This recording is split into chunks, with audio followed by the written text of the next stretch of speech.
This video is sponsored by Wealthfront. They say you shouldn't share your goals, you should just work in silence, and then after a period of time, you should let your results speak for themselves. In this video, I'm doing the exact opposite. I'm telling you I'm going to achieve something kind of big, kind of flexy, and I haven't done it yet. But a year from now, I'll either seem like a little bit of a badass who set a big goal and achieved it, or this video is gonna age really poorly, and I'm gonna look kind of stupid. And I like that pressure. I guess Conor McGregor is a good example of this, where sometimes he'll say he's gonna knock someone out in the first round. One round it will take me to knock him out. And then when he's done it, there's a real energy that I get from seeing executions like that. And I want to just put this out there, even if it puts me at risk a little bit for seeming bizarre. And the purpose of this video is to help someone think bigger. You know, several years ago, I never thought I would have the bravado to say I'm gonna be making $1 million in a year. But I'm hoping that as I cover the points of this video, for someone, this will help expand their mindset to think bigger, to understand that their ambition is not ill-placed and that their motivations aren't ill-placed. And I'm excited to talk about it. Most of all, this video is to help dedicate someone to their process more and not just focus on individual events. So in this video, I'll be breaking down how I plan to make $1 million in a single year. This video is broken up into 4 parts. The first part is about how I created a new identity around money, a new belief system. The second is about my purpose, my reason why I'm going after this wealth. The third is my day-to-day philosophy, my actual process for increasing revenue, which I think is going to be the most valuable section for anyone watching. And then the final part is the nitty-gritty, the actual details of like what we're investing our time into to try to increase our revenue. In many ways, I think that's going to be the least interesting part of the video, but I should just put it in there just so that the video is a little more grounded. At the end of the day, it's not about your ideas, it's about your execution. But let's get into it. The first part is about beliefs. I used to be so frustrated when anyone would ever talk about beliefs, how you need to change your beliefs. Even in the law of attraction, they would talk about like shifting your beliefs, changing your identity. Self-limiting beliefs is like such a catchphrase in any self-help book. And I found it incredibly frustrating because it's hard to change your beliefs and it's hard to even see the value of your beliefs. At the time when I was really broke, I just wanted to know what to do. Like, how am I supposed to change my beliefs? And what good is it even gonna do to change my beliefs? I just need to know what I can do to not be so fucking broke. And this is because changing your beliefs and changing your identity is a desperately hard process. Every time you try to change your identity by using something like affirmations, and let's say you tell yourself, like, I am really good at time management. If you don't truly believe that about yourself 100%, then every time you tell yourself, I'm really good at time management, there's gonna be a voice in your head that's just gonna say, yeah, but you're not good at time because I know you slept in that one day and you're like, oh, you're kind of tired all the time. Like you can't bullshit yourself, you know? Like you know how much you are at anything. So the only way to really change your identity is to somehow get yourself to do something new. You change your identity by proving a new identity to yourself. And it feels weird. If you somehow pull it off, it feels very bizarre. This is why going to the gym and going for new goals, like achieving new things in the gym, is something that's so important that will bleed into every aspect of your life. Because for anyone who's ever hit a PR, you instantly know, you feel kind of weird afterwards. Like you feel amazing, but you have this constant reminder, I just did something I've never done before. And that's really powerful and it's really painful to get yourself to that place. But in order to make progress, especially with something like money, you have to be willing to change your identity. And when I was like 22 and I got my first job out of college, you know, I was making $40,000 a year as a teacher.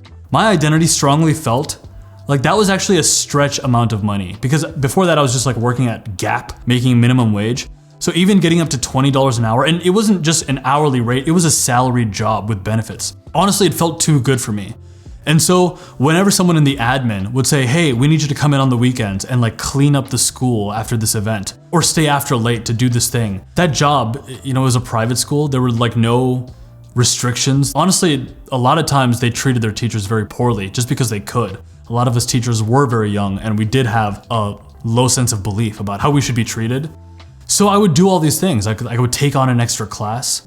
And it was only after 2 years of being at that position where I worked up the courage to tell someone in the admin, hey, if you want me to teach one extra class, you have to pay me more money. And I was so scared to say that at the time, but instantly what I saw in his face was like fear. He was like afraid of me. I think everyone just wants to avoid confrontation, even if they're your boss. A lot of people are not good at having crucial conversations. And so he's like, oh yeah, that makes sense. And in that moment, I was like, oh, I was so scared of this. Like I was worth more money all along. I just couldn't get my identity there. And slowly I've gotten to a point where I've changed my identity enough where if a recruiter even sends me an email for a job position that's over $100,000 a year, which honestly I get maybe like twice a month now, it takes me no time at all to just simply delete that email. And that's because I slowly got up to the next level. I slowly got these mental PRs about what I was capable of when it came to money. So changing your identity is really important. And one of the reasons that this $1 million goal is important to me is just because I want to know who I can become in the process of chasing that extra money. Which brings me to the second point, your reason why. The reason why is vastly important, especially when it comes to something like making what feels to me like an excessive amount of money. I genuinely don't have a ton of things to spend money on. I mean, maybe like a year ago, I was super invested in buying like the best cinema cameras, but now I have like 2 cinema cameras and a bunch of lenses and like all of this fancy filmmaking gear that I only dreamed of ever having. And I don't really feel like I have too much I'm interested in spending money on. So my motivation comes from a very different place. I like movies, cinematography. I like chasing my goals. So in some ways, the goal is like my only interest in itself. I'm doing it for the sake of the goal and the work rather than wanting to do something with the money. But if I were to break it down, really there's 2 motivations that drive me to a dangerous level. The first is that I want to take revenge on Hollywood. Okay, I want to take revenge against every Hollywood agent, every casting director, CAA, WME, Warner Brothers. I would love to put all of these people out of business, honestly. I would love it if everyone at CAA got laid off because I started my own production company that succeeded at making better movies than what the studios do. And the reason for this is purely revenge, purely out of spite. I mean, they rejected me for so many years and I would love to just destroy them. Another very, very important reason is just to take revenge on the women who have rejected me, the men who have slighted me, who have given me even a little bit of disrespect. I want them to fucking witness, okay? Honestly, I want to take revenge against my parents. Okay? Even though they're super supportive and sweet now, for years they thought I could never make it as an actor. And I just want to look at my dad in his eyes and just be like, you know how you were crazy as a kid? I am that. You gave me that gene, Dad. Look at what I did. Did you see any of this coming? It's incredibly petty. Some people say, you know, it's not good to be motivated from a place of anger. You know, Nikhil, you need therapy. Look, this is just who I am. I have a Count of Monte Cristo poster behind me that is a story about revenge. Like, vengeance is in my blood, and I'm sick of apologizing for it, okay? Maybe these motivations are petty, but they also are just 100% true for me. And I've tried therapy. It's really stupid. I hated it. You've got to have your own motivations, you know? As annoying as I find Simon Sinek, I just hate his face. Start with why is kind of good advice. This brings me to the third point, the structures. The day-to-day philosophy of achieving your goals. Last year, we made $250,000 as a result of directly trading our time for money. Thomas and I traded our time to make videos as good as we possibly could, and largely we got money from brands for putting sponsored videos on the content. There was a little bit from Google AdSense, but honestly, I let myself get demonetized all the time, and I don't consider like the YouTube paid partnership as part of my business model at all. But the shift this year is to develop our own products to sell. I remember a few years back, my channel had just hit 30,000 subscribers, and I told my dad, like, I'm so excited. I got 30,000 subs, like, this is starting to mean something now. And I remember him saying to me, like, what's a subscriber? Like, what's a subscriber ever gonna do to you? Like, why is that cool? And I didn't have the language at the time to convey to him that it meant something. But really, if you think about it, everything in this world, everything in the economy that allows for the exchange of big money is a result of people subscribing to different things. You subscribe to a brand. You subscribe to Nike as like the fitness apparel brand you love. A lot of people in Minnesota, they are subscribed to Trader Joe's as like where they go for affordable quality groceries. Everything is a subscription of some kind, you know? It's a mental allegiance to a brand. And so I have an audience here on YouTube. How can I honor the integrity of the channel, which is to invigorate and exhilarate the lives of others through my presence and through storytelling? Basically give people the emotional energy to say it's okay to go after your own goals while still having a business model around it, and now creating my own products to sell on the channel. If I can develop products that are valuable to my audience here, then I no longer have to exchange my time for money as much. It's not tied to an hourly rate, and as a result, there's possibilities for infinite growth. There's no limit on the upside. Now, this is really simple to say, but it's impossibly sophisticated to execute. I mean, the best way to kill your channel is to come across as a sellout, which is why I'll be focusing on the process of staying valuable as a YouTuber and developing products rather than just the event of making $1 million. MJ DeMarco really clarified this idea of process over events in his book, The Millionaire Fastlane, in which he gave the example of a guy who developed his own mobile app game, which started generating $600,000 a month. And before the launch of this app, that guy was making, good money as a software dev, maybe $50 to $70 an hour. But it was only as a result of the launch of the app that he got into the millionaire fastlane, and his road to wealth, went at lightning speed. And MJ DeMarco talked about how the launch of the app is the event, but the process, the stuff you don't see, is the fact that the guy was like a young father. So in between writing code after working an 80-hour work week, he was doing it at night while still holding his son. And even getting into the coding job, that person had to rent books from the library and take classes online because he couldn't afford programming school.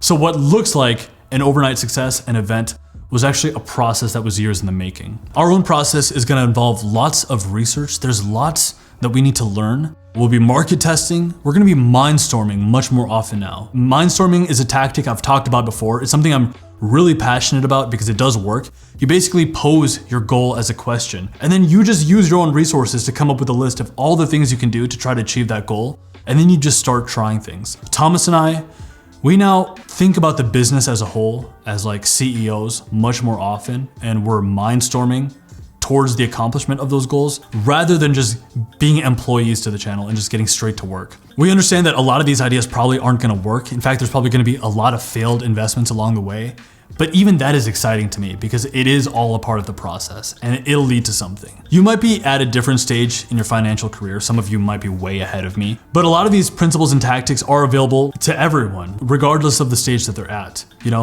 When I was a teacher making 40 grand in office, I used mindstorming to get to 40K per year remote, which gave me an extra 2 hours a day. Just getting more time back was a bump up in the right direction. Then I kept learning and using mindstorming and some of these tactics to get to 70K per year remote. And if that hadn't happened, then I wouldn't have been able to pay Thomas's salary when I first met him. And then I wouldn't have all this extra time and energy in my evenings and weekends to growing this channel for 2 years. It was these activities over a couple of years which got us to 250K gross revenue last year. And it is this same process that will get us to $1 million this year. Before closing out, I want to give a quick shout out to the sponsor of this video, which is Wealthfront. This is all about investing, because with money, it doesn't matter to just make the money. You have to know what to do with it so that every dollar is a soldier that is working for you. If I knew about Wealthfront when I started investing, it would have made it so much easier to automate my investments and not even have to think about it. Wealthfront is a robo-advisor, an automated investment service, and an app that uses software to manage your investments. Its software finds the optimal portfolio so that you can grow your wealth long-term based on your selected risk tolerance. They can help you invest passively into the market with a diversified, customizable portfolio of expert-vetted ETFs. Use Wealthfront to build your wealth.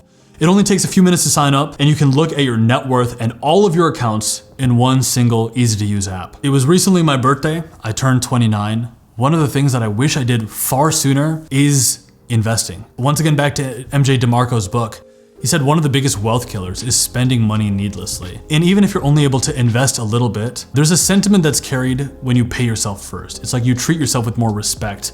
And I think it makes it possible to have that mindset for growth and more financial progress later. So it is something worth doing as early as possible. Invest what you can. Check out Wealthfront by using my link in the description, which is wealthfront.com/Sinbad, to get up to $5,000 managed for free when you set up an investment account for life on Wealthfront today. This brings me to the final point of what we're actually working on, the nitty-gritty. What are we actually gonna do to change things up? The first is affiliate deals. Okay, so there's two kinds of sponsorships if you're gonna work with brands that you can take on. One is just a flat fee, which is 95% of the deals we've taken in the last year. We get a set amount of money to make a video. We make the video, we put a little sponsorship plug in there, and we get paid for that video. I'm legally not allowed to disclose how much I have gotten paid per sponsor. If I could tell you, I would. But this year, Thomas and I, as just a result of wanting to have a more free-flowing conversation, and to honestly just speak more candidly, We started a podcast. It's something I'm really excited about. Now it's on Spotify and Apple Podcasts, so you can check it out there as well as on the channel once a week. It's called Becoming the Killer Podcast. Essentially though, this podcast is making us less sponsor friendly because we just, we're unfiltered with our language and the subjects we're talking about. This is great though. We don't have to be approved by brands and we don't have to worry about falling under certain guidelines. In fact, I don't even turn on ads because we swear so much inside the podcast episodes. That's just like what we sound like in real life. But as a result, we're changing up the business model to take on more affiliate deals. Now there's more risk with this because it's not like a flat fee. If I have an affiliate deal, if no one clicks on the link and buys the thing, then we don't make any money. But on the other end, if a video starts performing well, and there is a lot of conversion, then the upside is unlimited. We're no longer capped. This is great for the viewers as well because I want the link to convert. Like my favorite products, the stuff that I use on a day-to-day basis, that's the only thing that's gonna make it as an affiliate deal because that's the only thing that's gonna feel really, really strongly valuable to the viewer. And if the views keep trickling up every month by these affiliate deals, the channel will start generating more passive income, which means ultimately we might end up making fewer main videos and each of those main videos would be higher quality as well. The second thing we're doing is Skillshare courses. This is actually something that I'm stealing directly from Ali Abdaal. In fact, so much of my career has just been studying what other people are doing and then just copying it in my own way. And Ali Abdaal is someone I deeply admire from a business strategy sense. I truly think he's one of the most impressive people on this platform. And he has a really enormous portfolio of Skillshare courses, which is something that I'm gonna start doing this year. Now, with Skillshare, there's pros and cons to it. One of the downsides is that they take a really substantial cut of any revenue because they have the platform. But at the same time, Skillshare is just everyone who watches YouTube is very familiar with them. I feel like the majority of YouTubers have partnered with them. And so there's a lot of brand recognition and inherent distribution with Skillshare. And the courses would essentially be free-ish. Skillshare's monthly subscription is very, very affordable. So any courses that I have on there would be accessible to a lot of people. Anything around creativity or productivity, I'll be putting on Skillshare. The third thing that we will be taking on though is higher ticket courses on my own platform or the service I use, which is Teachable. This is one that we have to be very careful with because it's the instant cliche of being a YouTuber is trying to shill their own shitty course. I don't want that to happen to me. I want to maintain a ton of integrity around this channel. I don't want to get CoffeeZillaed, but there might be one or two courses where I will be investing a significant amount of time and energy and pricing something between $100 and $300. The fourth thing we're working on is an app. It should be launched actually within a week. Maybe by the time this video is up, the app should be launched. It's called Transmuted. It'll be on Google Play and the App Store. This is the one I'm most excited about because I am really passionate about habit trackers and I've always been frustrated by one or two different departments of a habit tracker, different apps I've used over the years. And so I'm making one that's inherently just perfected to my liking. And I think that's gonna be really awesome. And what I really love about an app is that it's extremely accessible. I think we're planning on pricing it at $5 a month. And my goal is to get it up to 20,000 users after 1 year. 1 year of promotion. That's all I'm gonna say about this one. The final thing that I'm sort of considering, although not as seriously, is group coaching. Right now I do one-on-one coaching at a high ticket price for a handful of clients who have YouTube channels that make anywhere from $1,000 to $4,000 a month. And my job is to help them grow their channel and ultimately grow their revenue. Even though I originally had up to 10 slots, I've just cut this down because I only want to work with people who I can give a really high ROI to. And one thing I've been toying around with is group coaching, because if I did group coaching for growing YouTube channels, I could price it lower, but ultimately still increase the gross revenue of the channel. This one is actually one I'm conflicted about. I don't know, it'd be something completely new. I'd have to figure out how to do it right. But the message here with this video is to help someone think bigger. First of all, it starts with your identity. I know my identity has shifted alongside talking about money or thinking about how much money I could make. Because I think a year ago, if I made a video like this, I would be deeply paranoid that people think I'm really arrogant or cocky or I'm flexing.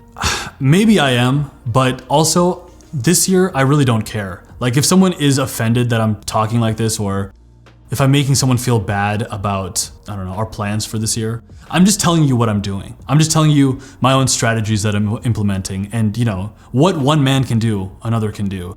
So really the message here is an inspiration to think bigger, giving yourself permission to think bigger and know that it's okay to go after it. And then secondly, giving yourself the permission to have petty motivations. Like, that's just something I've learned to accept about myself, even though a lot of people over the years have told me that I have a problem. I'm like, yeah, I do have a problem. That's how it's gonna work. Like, that's how we're gonna get there. Because if I didn't have a problem, well, I'd just be doing what you're doing. And then the last two things, of course, are like the process and the tactics, which in many ways, you know, it's cliche, but they are less relevant, especially the tactics. It does all start up here. It starts off with your mindset, and that carries forth into everything you do. If you're new to this channel, my name is Nikhil. This channel is changing all the time. It's a combination of a podcast that helps men become better. I mean, it's open to everyone, but I think we speak from the male perspective.